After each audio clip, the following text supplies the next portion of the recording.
At 8:44 a.m. on June 15, 1944, First Lieutenant Frank Tachovsky crouched in a Higgins boat 300 yards from Saipan's southern beaches as Japanese artillery shells exploded in the surf around him.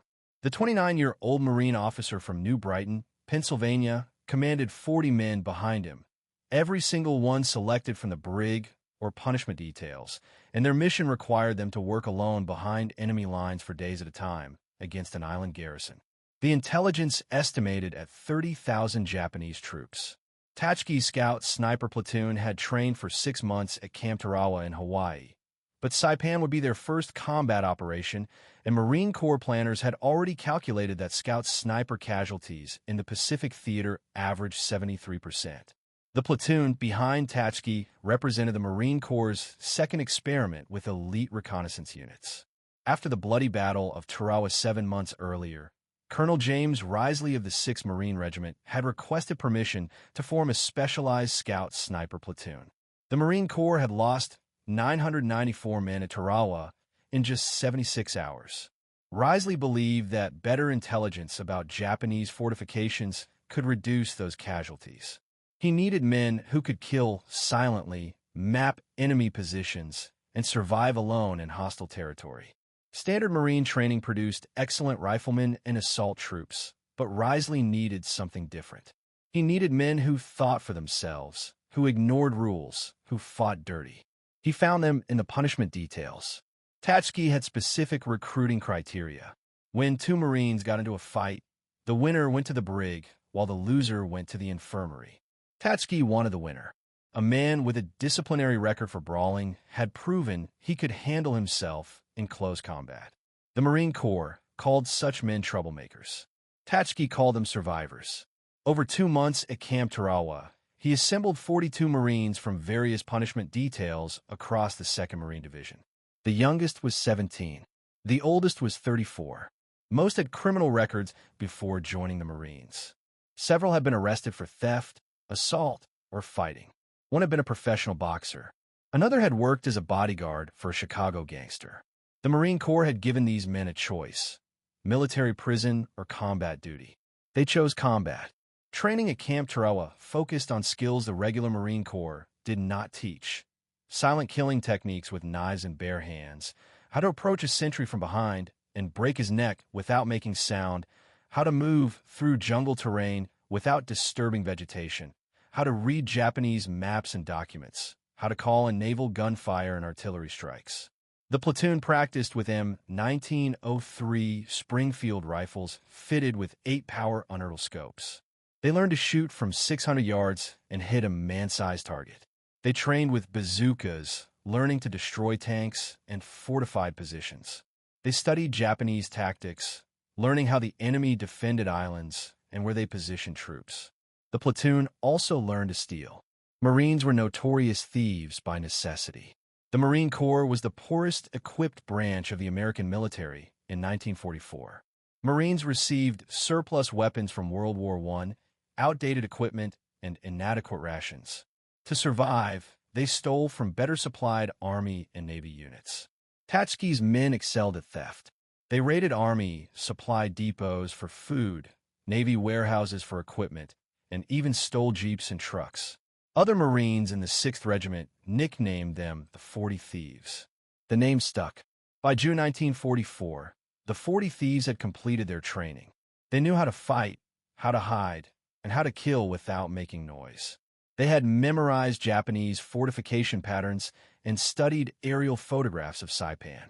They understood their mission: land with the first assault wave, push inland ahead of the main force, locate Japanese positions, and radio coordinates back to artillery and naval gunfire units, then disappear into the jungle and continue mapping enemy fortifications days at a time behind enemy lines. No support, no rescue if captured. The intelligence briefings had been clear about what awaited them. Saipan was the first Japanese territory the Americans would invade. The island was considered part of Japan itself, not occupied territory. The Japanese would defend it with suicidal determination. The garrison included 30,000 Imperial Army and Navy troops, plus thousands of armed civilians. The island measured 14 miles long and 5 miles wide. Mount Tapachau rose 1,500 feet in the center, providing the Japanese with observation posts overlooking every beach. The Japanese had built concrete pillboxes, interconnected trenches, and underground bunkers throughout the island. They had registered every beach and valley for artillery and mortar fire. American casualties were expected to exceed 50%. Want to know if Tachovsky's criminals survived what came next? Please hit that like button. It helps the algorithm show this story to more people. Subscribe for more untold history. Back to Tachovsky. The Higgins boat's ramp dropped into chest-deep water.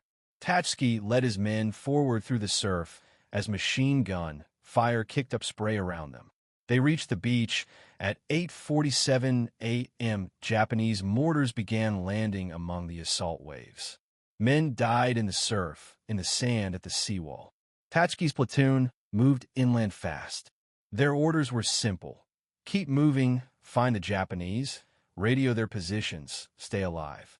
By 9:30 a.m., they had pushed 300 yards inland, farther than any other Marine unit on the beach. They found themselves alone in enemy territory with 30,000 Japanese soldiers somewhere in the jungle ahead. Night would fall in 9 hours. That was when their real mission would begin. The 40 thieves moved through dense jungle growth 50 yards apart, maintaining visual contact through hand signals Tachovsky had developed during training. Standard Marine tactics called for units to stay together, advance in formation, and maintain radio contact with command. Tachovsky's orders were different.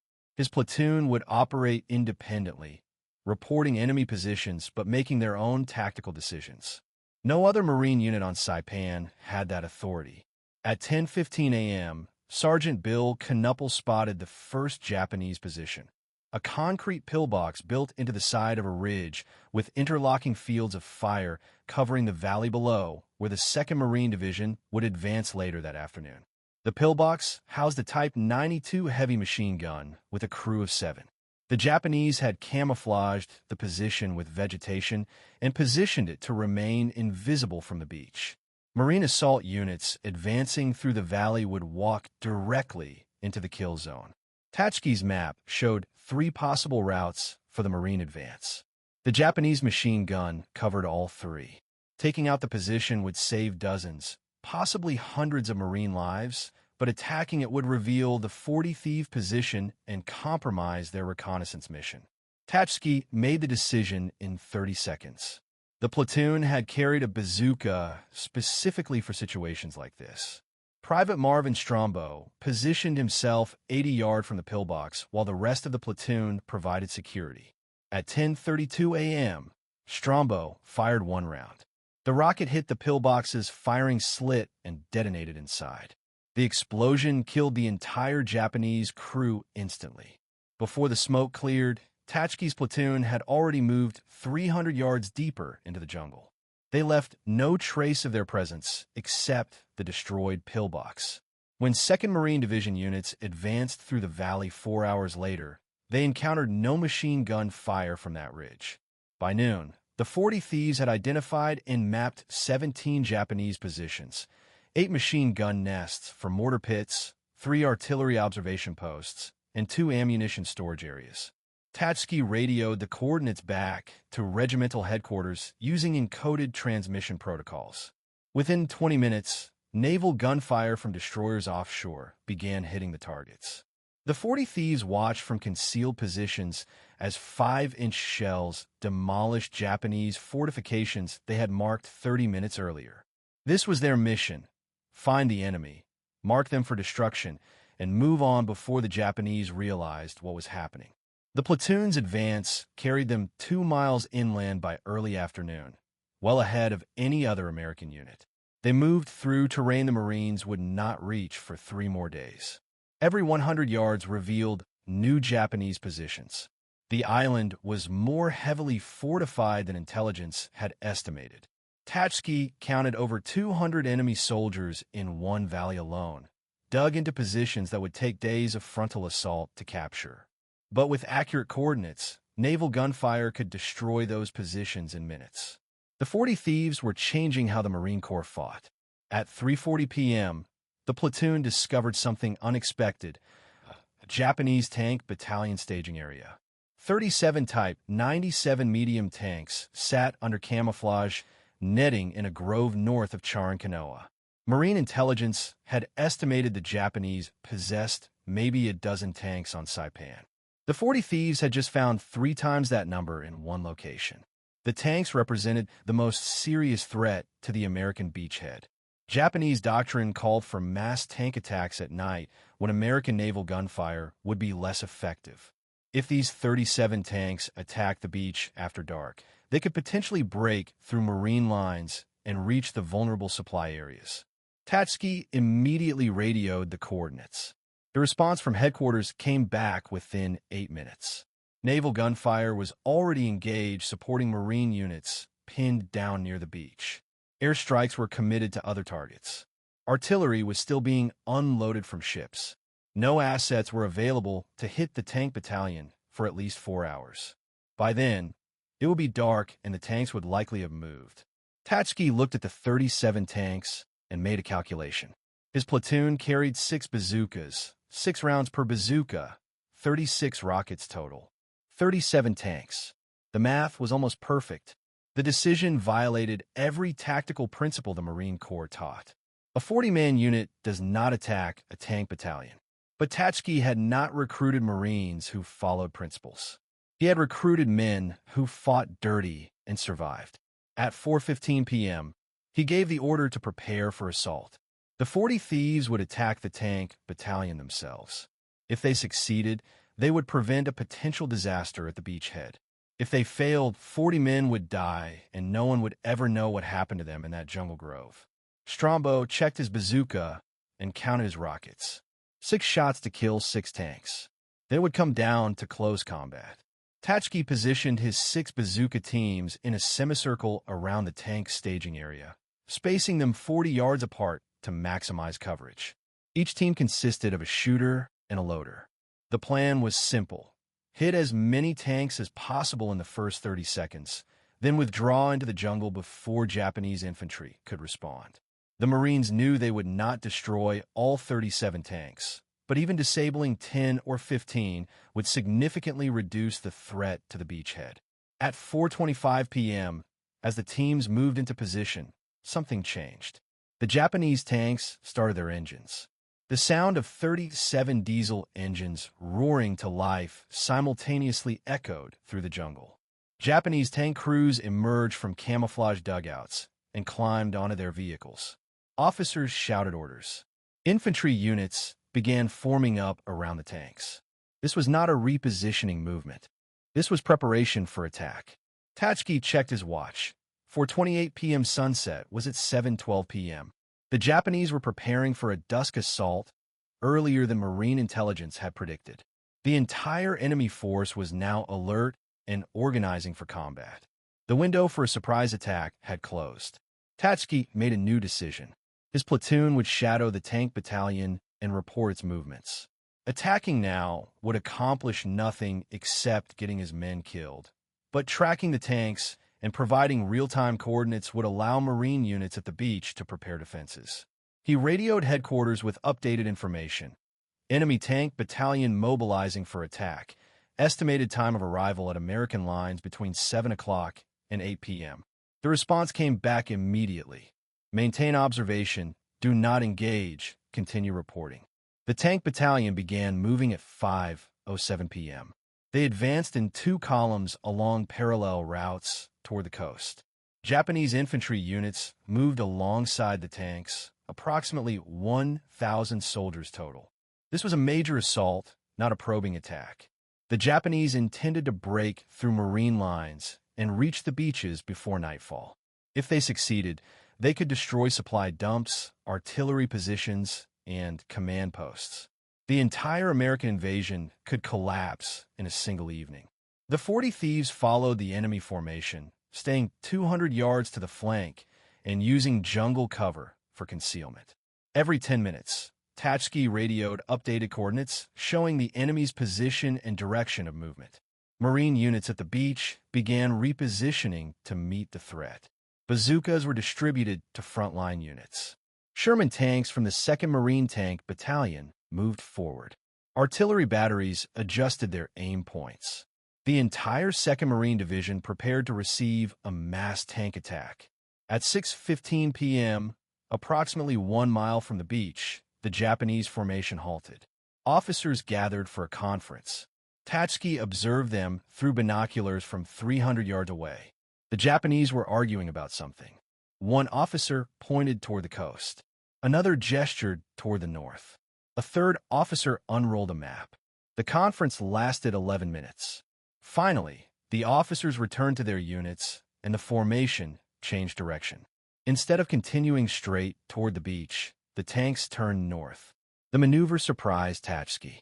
Marine intelligence maps showed no valuable targets in that direction. The area was mostly jungle and rough terrain, but the Japanese clearly had a specific objective. The formation advanced another mile north, then turned west again toward the coast. By 7:05 p.m., as the sun touched the horizon, Tachovsky understood their plan.